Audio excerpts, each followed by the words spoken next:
hear his voice chirping everybody. It was nice to have him back out there. No, it's great. I mean, he's a big part of what we're trying to do here. He's a great goalie, and to see him, feeling good and back out is really important for our group. And he brings a lot of energy. Like, he's a leader, even though he's a goalie. He cares, and he's really vocal, helps the guys. So it's nice to see him back out there. He brings a lot of juice to the team. Ryan Donato leads you guys to goals. I mean, just how much of an example has he been, not just in the production of his work ethic? Yeah, I think he's really come in here with a mindset of wanting to be a real good player for a hockey club, and he's helped us. I mean, it's evident from the way he prepares, and we obviously joke around about it. It's quite the extensive pregame prep, but he's a pro, and he's gone into his game, and he knows what it takes for him to get ready, and he's brought that every game. I mean, you really can't say there's many nights he's had off. He's been a real positive for us all year long. And, last game he gets us to win because of his tenacity around the net, and that's one thing that I think he's realizing too. His success is coming from being around that net a ton and being tenacious on pucks, and he drops his shoulder, and a lot of guys aren't brave enough to do that, but he is, and it wins us the game. So it's a good lesson for a lot of guys in here how you want to score goals in this league. It's sometimes putting your nose down and putting your face over the puck and getting in the net, and he's done that for us all year long. Seems like Anders is kind of taking some of the burden off Bedard with the face-offs, having you take a lot of them, and Donato as well. How are you guys divvying that up? I think we're both saying just cheat like crazy. The other ones will jump in and help each other out. And, I think it's a lot. Listen, center is a lot to manage as a young player, and then on top of that, the face-offs. You're not going to get a lot of benefit of the doubt as a young guy for that too. I'd always be like, "How's this old guy?" And then you realize after when you've got to know the linesman a little bit more, and they give you a little more leadway, right? And it's no different. So Bedsy's learning on the go, and he's done a great job. He's had to process a lot, not just face-offs, but the best team's defensive guys against him every night. And we're trying to handle the workload as best we can, and as he gets up to speed on face-offs and things like that, I'm sure more responsibility comes up. Do you feel like this makes the most sense for him, where he can keep playing center and learning all of the things that come with that, but then just this one specific area not have to deal with that as much? Yeah, I think it's just a learning curve, right? Like, there's just so much thrown at you. So he obviously enjoys center, and he's great at it, and it allows him to be a little more free. And the face-offs is an area that it's a very important area. I'm not going to, we need to make sure we're a better face-off team than we have been. That's crucial in the NHL. The teams that win a lot of face-offs are usually at the upper part of the league. So it's an area that we need to get better in. But for him especially, just pull back some of the things like you said, and focus on his game and allow him to play the way he has been for us. And, he's been dynamic the past few games, and it's helped our group. So as an old guy, you get all the breaks on Wednesday? Always, yeah. Once you hit a certain age, they just start throwing it between your legs. I wish. It's been a long time since you guys have won more than 2 games in a row. How much are you hoping to get a third win today, just to see what a winning streak can do for this entire group? Yeah, it's important. I mean, you have to find ways to string 3, 4, 5 together, and we need to be that team that can get on a run. So it's important for the morale of the group, and it's important for the trajectory that we're trying to go on, right? Is seeing how we played and how you just keep building, and Anders talks about that, just staying with it and building our game shift by shift and understanding what that feels like, and it's game by game too. So it's a big part of getting us on a roll here, and I think guys are feeling really good about it. What's been the key to this penalty kill streak, and who really stands out to you from that unit?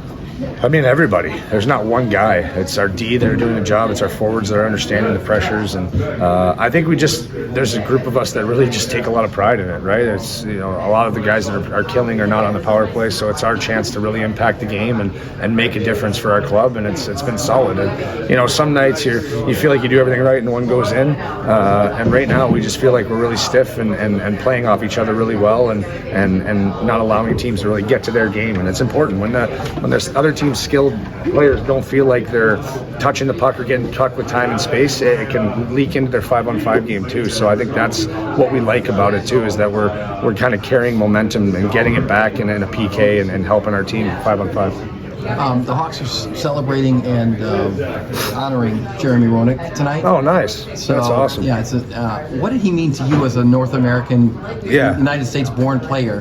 What were your memories of him as a guy growing up? The biggest thing I said is I remember his personality, and I think it kind of stuck with me too, because not that I take little bits of that, but I think he's one of the first players to really show his personality to the fans and it. Whether it pissed off other teams, but I think he did it in a way that, you admired him, because I was telling him, like, it's so much passion that came out of him when you watched him play. He loved the game. He loved the competitive part of the game, and he backed it up with his play. And I think as an American-born player, it was a guy that, like, really put U.S.-born players on the map, along with some others. But he was a guy that, you knew Jeremy Roenick's name. You knew what he meant to the Chicago Blackhawks or any team he played on.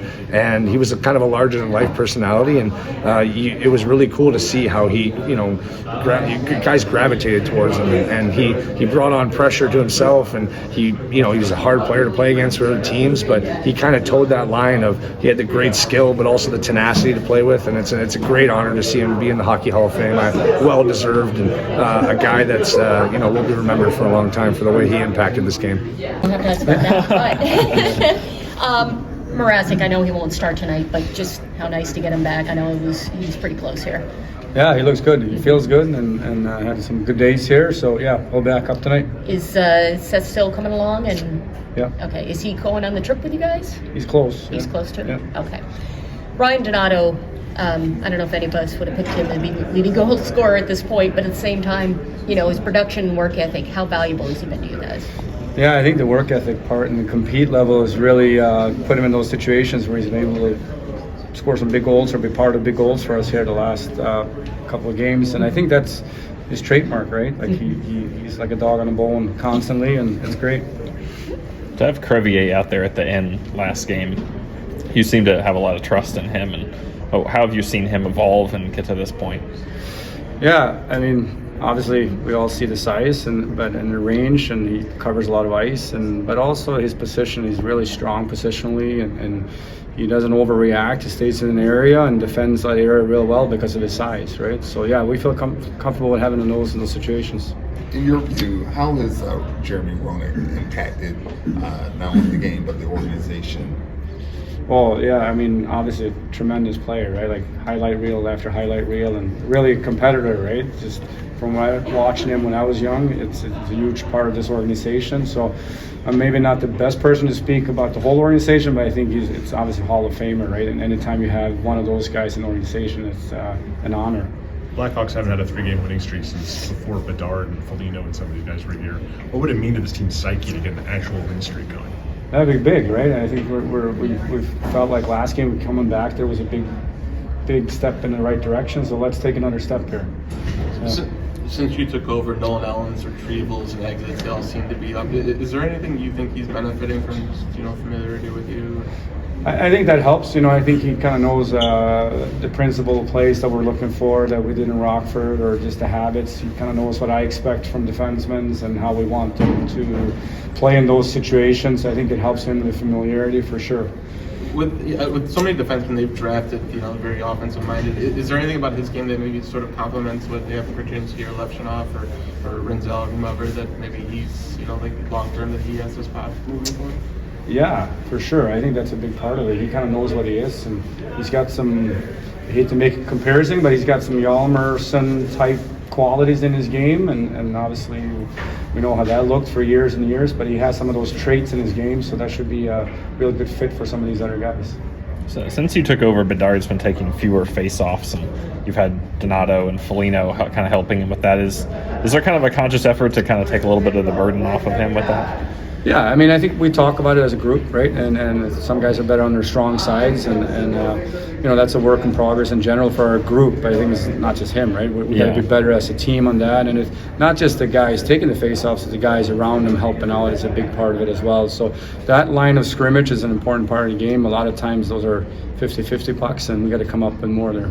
A lot of people, well, some people with his struggles on face-offs have thought about him moving to the wing, but to keep him at center is a natural position and just have this one specific area less of a burden. Do you feel like that kind of continues to help him develop best?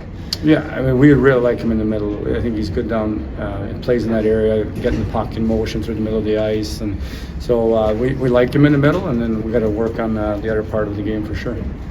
Yeah, with you having the defenseman a lot more active in the offense, what's been the key to not giving up on the other side? To have them counterattack. Yeah, it's more so knowing the cut or losses, right? Knowing playing the marginals a little bit, but we want them up the rush, but you got to be mindful of, and then also the forwards making sure that, hey, if you see the D up, where's our next layer? Making sure we're helping out in that way. So we want to be a 5-man attack, and we want to be a 5-man team that defends, right? So if you're a defenseman or forward, it shouldn't really matter. Notice that a lot more with the forwards covering when the defensemen pitch. How much of an emphasis do you have to put on that when you have this kind of offense? Yeah, I think it's a way to manufacture offense too, right, for us. So, we do talk about it, and again, it's step by step here. But we have some really good moments in games where we do it, and we've got to just stack those moments continuously. Nick was saying that part of the penalty kills, like even after the kill is over, they have that momentum, and it kind of demoralizes the other team. How do you see it? Yeah, no, that's a very good point, right? I mean, those are huge confidence boosters for the group, and you can feel the energy on the bench as well. So that's a big part of it for sure. We all silly like the mayor.